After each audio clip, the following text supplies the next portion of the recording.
Hello everyone, welcome to GGN. Today is Friday, June 29th, 2012, and I'm Darko. This is my website, ggnonline.com. There's a poll up there, you can check on it and vote how long until a drone kills the first American on American soil. So far, the majority are saying within the next year, followed by the next 2 years. You can follow GGN with your email address, also on YouTube, ddarko2012 and ddarko2013. And if you'd like to help, you can donate right there. So, and there's also a little news archive there. So, I'm ready to go here, and we're going to cover the economy. And the biggest news, of course, is Obamacare approved. It was kind of shelved for a while there, and now it's back from the dead. So, and a little bit of eugenics, because you have financial warfare, and then you have social warfare, you have eugenics, and it kind of all just is immersed, right, in the same global agenda. So it says here, Obamacare approved, IRS to force Americans to buy health insurance.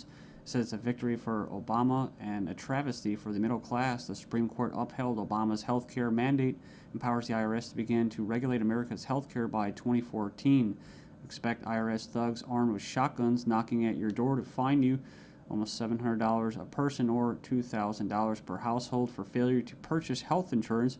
If you fail to pay the outrageous fine, expect to be sued by the IRS. It says here that revised healthcare laws remove the penalty of almost $250,000 in imprisonment up to 5 years.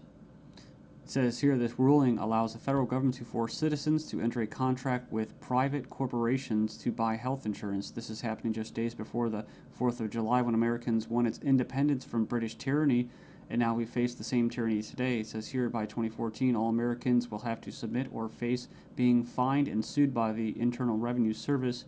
The American people are already struggling financially with record unemployment, inflation, and trillions of dollars in national debt. By the time health insurance becomes mandatory, the middle class will be financially bankrupt.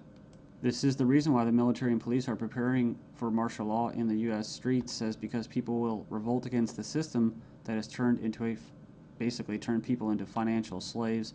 So it says here that they're conditioning Americans with checkpoints and speed traps, army drones to spy on us. We're going to cover all this, rolling out the tanks and putting military goons on residential streets to prepare us for what is to come in the future. It says here the Bilderberg Group discussed in Spain about wanting to level America into a third world impoverished nation where we're all poor under world government dictatorship. It says here soon the Americans' standard of living will drop significantly, and it won't just be the standard of living, it will be their age of death, right? Their basically the average lifespan. It says here services will be cut. We're going to get into that too, death pathway and stuff like that. Taxes will be increased until we become so poor that we are unable to fight, and resistance will be futile. As Americans issue split decision on healthcare ruling, nearly 2/3 believe politics played too great a role. So it says Americans are sharply divided over Thursday's Supreme Court decision on the 2010 healthcare law, with 46% agreeing and 46% disagreeing with the High Court's ruling that the law is constitutional. Then you have from the Daily Bail, Obamacare complicated. Check out the flow chart. And yeah, there's our buddy, the IRS, right there. But it's just a god-awful mess. And you have Secretary of Health and Human Services in the middle. All these different vested interests, all these different bureaucracies.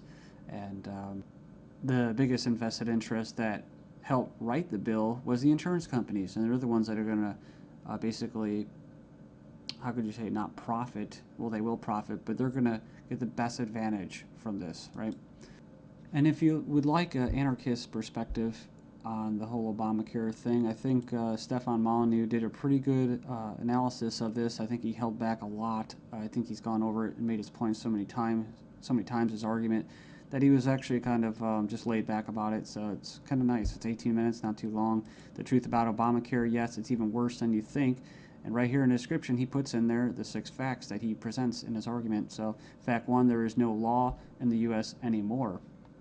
Basically what he's saying is that if they could just do anything, then there's no law, right?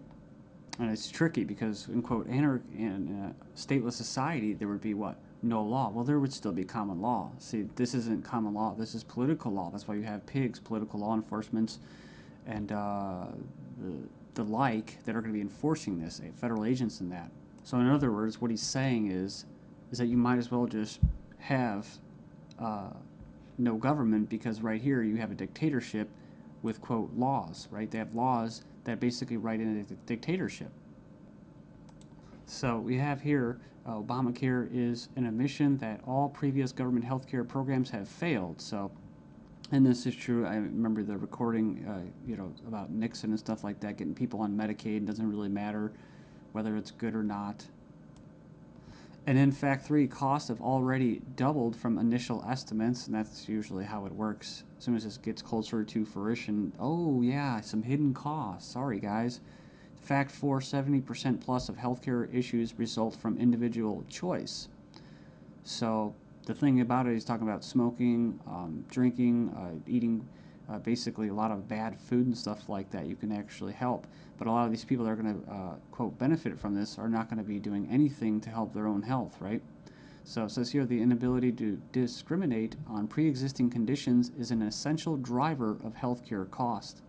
So I think what he's saying there is it's not very free market. It says here that the fines for non-compliance are destined to rise enormously. We have 15 reasons why the Obamacare decision is a mind-blowing disaster for America. It was actually, it says here it was voted 5-4 decision to uphold the vote. And it says here, the bill, it says here the swing vote was Chief Justice John Roberts, who was appointed by George Bush, W. Bush.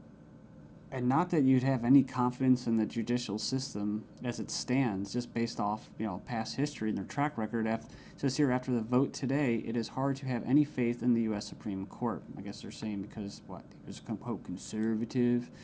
According to the Supreme Court, the federal government has the power to force you to buy private goods and services. And it goes on and says here that it's another step away from individual liberty, another step towards a nanny state. I hate that word. But it says here IRS is now going to be given the task of hunting down and penalizing Americans. And it says here, in fact, the Obama administration has given the IRS $500 million extra outside the normal appropriation process to help them enforce the provisions of Obamacare they're in charge of overseeing. It imposes more than 20 new taxes on the American people.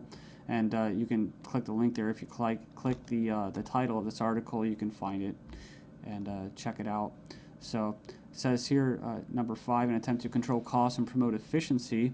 Obamacare limits the treatment options that doctors and patients can consider. In other words, the death pathway, right? The British system, this is likely to result in a decrease in life expectancy. That's what I was talking about in the United States in the beginning of this video. So yeah, it's going to send health insurance premiums soaring, especially for younger Americans.